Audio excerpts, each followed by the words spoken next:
అందరికీ నమస్కారం.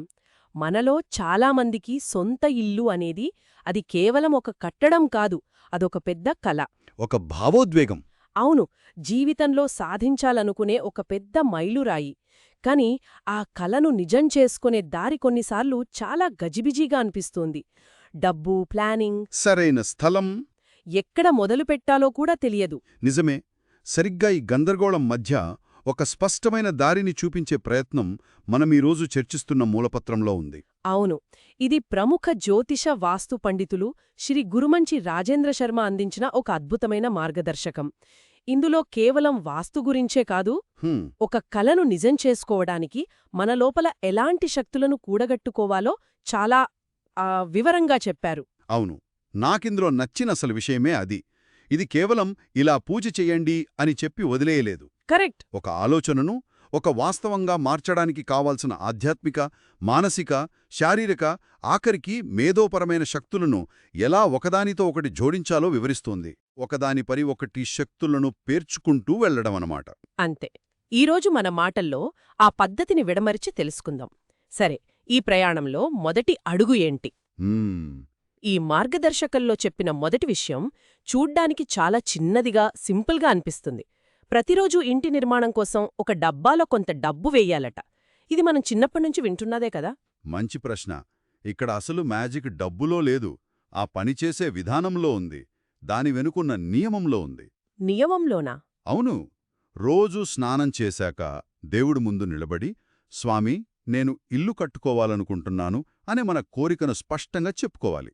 ఓకే. చెప్పుకుని మనకు తోచినంత, కనీసం ₹1 సరే ఆ డబ్బాలో వెయ్యాలి. ఈ చిన్న చర్య వల్ల ఆ కోరిక కేవలం మనసులో మెదిలే ఒక ఆలోచనగా మిగిలిపోదు. అంటే ప్రతిరోజూ ఆ డబ్బాలో డబ్బు వేస్తున్నప్పుడు ఆ లక్ష్యానికి ఒక భౌతిక రూపాన్ని ఇస్తున్నట్టు అన్నమాట. సరిగ్గా. ఇది ఒక రకంగా సైకలాజికల్ టెక్నిక్ లాగా ఉంది. అబ్స్ట్రాక్ట్గా ఉన్న ఒక గోల్ని కాంక్రీట్ యాక్షన్గా మార్చడం. ఖచ్చితంగా. ఈ రోజుల్లో అటామిక్ హ్యాబిట్స్ అంటాను గదా, చిన్న చిన్న అలవాట్లు పెద్ద ఫలితాల్నిస్తాయని. అవునవును. ఇది అలాంటిదే, కాని ఆధ్యాత్మిక చట్రంలో చెప్పబడింది. మూలపత్రంలో దీన్ని చాలా స్పష్టంగా చెప్పారు. ఈ ప్రక్రియ ఒక సాధారణ కోరికను మొదట సంకల్పశక్తిగా, ఆ తర్వాత ధ్యానశక్తిగా, చివరికి విజయశక్తిగా మారుస్తుంది. ఆ డబ్బా ఒక సింబల్, మన సంకల్పానికి శక్తినిచ్చే ఒక ఛార్జింగ్ పాయింట్ లాంటిది. ఇక్కడ చాలా ఆసక్తికరమైన ఇంకో విషయం ఉంది. ఇల్లు కట్టుకోవాలి అనే ఆలోచన రాగానే కళ్లల్లో నీళ్లు తిరగడం, ఉద్వేగానికి లోనవడం లాంటివి జరుగుతుంటే ఆ కోరిక ఇంకా పచ్చిగానే ఉన్నట్లు లెక్క అని ఈ పత్రం చెబుతోంది. ఇది కొంచెం వింతగా అనిపించింది. ఒక కల పట్ల అంత ప్యాషన్ ఉండడం మంచిదే కదా. ఇక్కడ రచయిత ఉద్దేశం వేరు. ఆ ఉద్వేగమంటే కేవలం దాని గురించి ఆశగా కలలు కనడం. ఓకే. కాని దాన్ని సాధించటానికి ఏం చేయాలో తెలియని ఒక నిస్సహాయ స్థితి అన్నమాట. ఆ దశలో అది కేవలం ఒక భావోద్వేగంగానే మిగిలిపోతుంది. దాన్ని దాటి ఒక స్పష్టమైన కార్యాచరణ వైపు మనసును మళ్లించాలి. భావోద్వేగం నుండి ఆలోచనకు, ఆలోచన నుండి ఆచరణకు మారాలి. అయితే ఆ మార్పు కోసం ఏం చెయ్యాలి? దానికోసం ఒక నిర్దిష్టమైన ఆచరణాత్మకమైన పద్ధతిని సూచించారు. ప్రతిరోజూ తెల్లవారుజామునే స్నానం చేసి మనసులో ఎలాంటి పరధ్యానం లేకుండా భగవన్నామస్మరణ చేస్తూ 6 కిలోమీటర్లు నడవాలి. 6 కిలోమీటర్ల ప్రతిరోజూనా? అవును. అది చాలా పెద్ద కమిట్మెంట్. అంటే ఇక్కడ కేవలం మానసిక సాధనే కాకుండా శారీరక శ్రమను కూడా బలంగా జోడిస్తున్నారన్నమాట. ఖచ్చితంగా. ఇంతకీ ఏ నామాన్ని జపించాలి? దానికేమైనా నిర్దిష్ట నియమాలున్నాయా? ఉన్నాయి. నమః శివాయ, లం గృహలక్ష్మయ నమః, విష్ణవే నమః, గం గణపతయే నమః వంటివి భూమికి సంబంధించిన అనుకూల జపాలని పేర్కొన్నారు. దీని వెనుక ఉన్న లాజిక్ అద్భుతమైనది. నడక అనేది క్రియాశక్తి, అంటే శారీరకమైన చేతల రూపంలో ఉన్న శక్తి. క్రియాశక్తి. ఓకే. జపమనేవి మానసిక శక్తి. ఈ రెండింటినీ ఒకేసారి ఆ సంకల్పానికి జోడించడం వల్ల అది కేవలం కోరికగా మిగిలిపోదు. అంటే మన శరీరం, మనసు రెండూ ఆ లక్ష్యం కోసం పనిచేయడం మొదలుపెడతాయి. అంతే. మొదట్లో 6 కిలోమీటర్లు కష్టమనిపిస్తే కొద్ది కొద్దిగా పెంచుకుంటూ వెళ్ళమని కూడా సూచించారు. ఓకే, ఇప్పుడు నాకు కనెక్ట్ అవుతోంది. మొదటి దశలో సంకల్పశక్తిని ఒక డబ్బా రూపంలో స్థిరపరిచాం. రెండో దశలో దానికి క్రియాశక్తి, మానసిక శక్తి అనే ఇంధనాన్ని జోడిస్తున్నాం. అవును. కానీ బయటి ప్రపంచంలో పునాది వేయాలంటే ముందు స్థలం కావాలి కదా.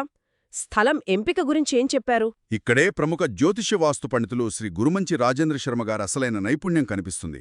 స్థలం ఎంపిక యాదృచ్ఛికంగా చేసుకోకూడదని, అది శాస్త్రబద్ధంగా జరగాలని నొక్కి చెప్పారు. ఇక్కడ కొన్ని చాలా నిర్దిష్టమైన ఉదాహరణలిచ్చారు. అవి మనల్ని ఆశ్చర్యపరుస్తాయి. అవేమిటి? ఉదాహరణకు చెప్పండి. తప్పకుండా. ఇప్పుడు కే, జీ అక్షరాలతో పేర్లు మొదలయ్యే వారికి వాయువ్య దిశలో ఉన్న స్థలాలు. అంటే ఉత్తరం, పడమర రోడ్లున్న కార్నర్ ప్లాట్స్. అవును. అవి పూర్తిగా వ్యతిరేక ఫలితాలనిస్తాయని హెచ్చరించారు. అలాగే ఎంపీబీ అక్షరాల వారికి ఆగ్నేయ దిశలో ఉన్న స్థలాలు, అంటే తూర్పు, దక్షిణం రోడ్లున్నవి అస్సలు పనికిరావని స్పష్టం చేశారు. హో, ఇది చాలా ఆసక్తికరంగా ఉంది.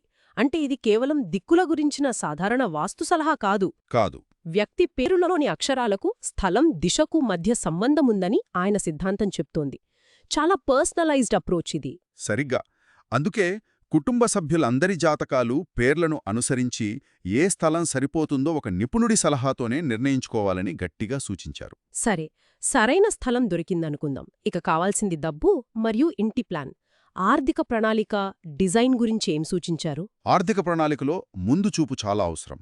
గృహరుణం కోసం ప్రయత్నించేటప్పుడు భార్యాభర్తలు లేదా ఇంట్లో అర్హతున్న ఇతర సభ్యులు కనీసం 3 సంవత్సరాల పాటు.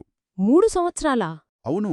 క్రమం తప్పకుండా ఐటీ రిటర్న్స్ దాఖలు చేసి ఉండాలి.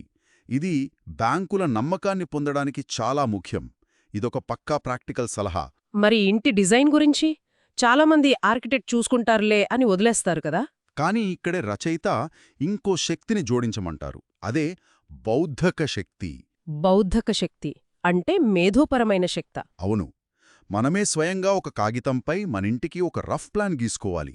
ఎన్ని గదులు కావాలి, కిచెన్ ఎక్కడుండాలి, దేవుడి గది ఎక్కడ, ఇలా. అలాగే మనం చూసిన వేరే ఇళ్లల్లో నచ్చిన డిజైన్లు, రంగులు, ఇలాంటి విషయాలను ఒక నోట్బుక్లో రాసుకోవాలి. దీనివల్ల కలిగే ప్రయోజనమేంటి? ఆర్కిటెక్ట్ కన్నా మనం గొప్పగా గీయలేం కదా. ఇక్కడ ఉద్దేశ్యం ఆర్కిటెక్ట్తో పోటీ పడటం కాదు. ఈ ప్రక్రియ వల్ల మన కల మరింత స్పష్టమైన రూపాన్ని సంతరించుకుంటుంది. ఓకే. అది కేవలం ఒక ఇల్లు అనే ఆలోచన నుండి నా ఇల్లు ఇలా ఉంటుంది అనే ఒక నిర్దిష్టమైన చిత్రంగా మారుతుంది. ఇది మనసులో ఉన్న సంకల్పానికి మనం మేధస్సును జోడించి దాన్ని మరింత బలపరచడం. అద్భుతం. ఇప్పటివరకు మనం చర్చించినవన్నీ మన చేతుల్లో ఉన్న పనులే. పొదుపు చెయ్యడం, నడవడం, ప్లాన్ చేసుకోవడం. కానీ ఈ మార్గదర్శకంలో మన కంటికి కనిపించని ఒక అదృశ్య బలం గురించి కూడా ప్రస్తావించారు. అదే పెద్దల ఆశీర్వాదం. ఇది చాలా చాలా ముఖ్యమైన విషయం. మన జాతకంలో ఎన్ని దోషాలున్నా పెద్దల మనఃపూర్వకమైన ఆశీర్వాద బలంతో అవన్నీ తొలగిపోతాయని మూలం చెబుతోంది. ఒక అదృశ్య రక్షణ కవచం లాంటిదా? అంతే.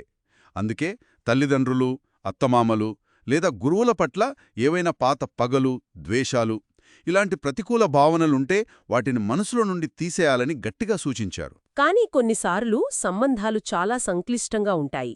అవతలివారి ప్రవర్తన సరిగ్గా లేనప్పుడు కూడా మనం సానుకూలంగా ఉండటం ఎలా సాధ్యం? ఈ వాస్తవికమైన సమస్య కూడా మూలపత్రంలో ఒక సమాధానం ఉంది. వారు ఎలా అయినా ఉండని, మీ పరంగా మీరు తప్పు లేకుండా చూసుకోండి అని చాలా స్పష్టంగా చెప్పారు. అంటే మన ప్రయత్నం మనం చెయ్యాలి. అవును. మనసులో కల్మషం లేకుండా చూసుకోవాలి. అలా మనం స్వచ్ఛంగా ఉన్నప్పుడు వారి ఆశీస్సులు తప్పక లభిస్తాయి. ఒకవేళ వారు ప్రత్యక్షంగా ఇవ్వలేకపోతే? ఇవ్వలేకపోయినా ఈ సృష్టికి ఆది దంపతులైన పార్వతీ పరమేశ్వరులే ఆ ఆశీస్సులను మనకు అందిస్తారని భరోసా ఇస్తున్నారు. ఇది ఒక రకంగా అద్భుతమైన స్పిరిచువల్ సేఫ్టీ నెట్.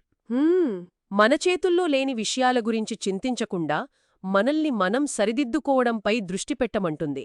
మొత్తం మీద చూస్తే ఇదొక సంపూర్ణమైన జీవన విధానంలా ఉంది. అవును.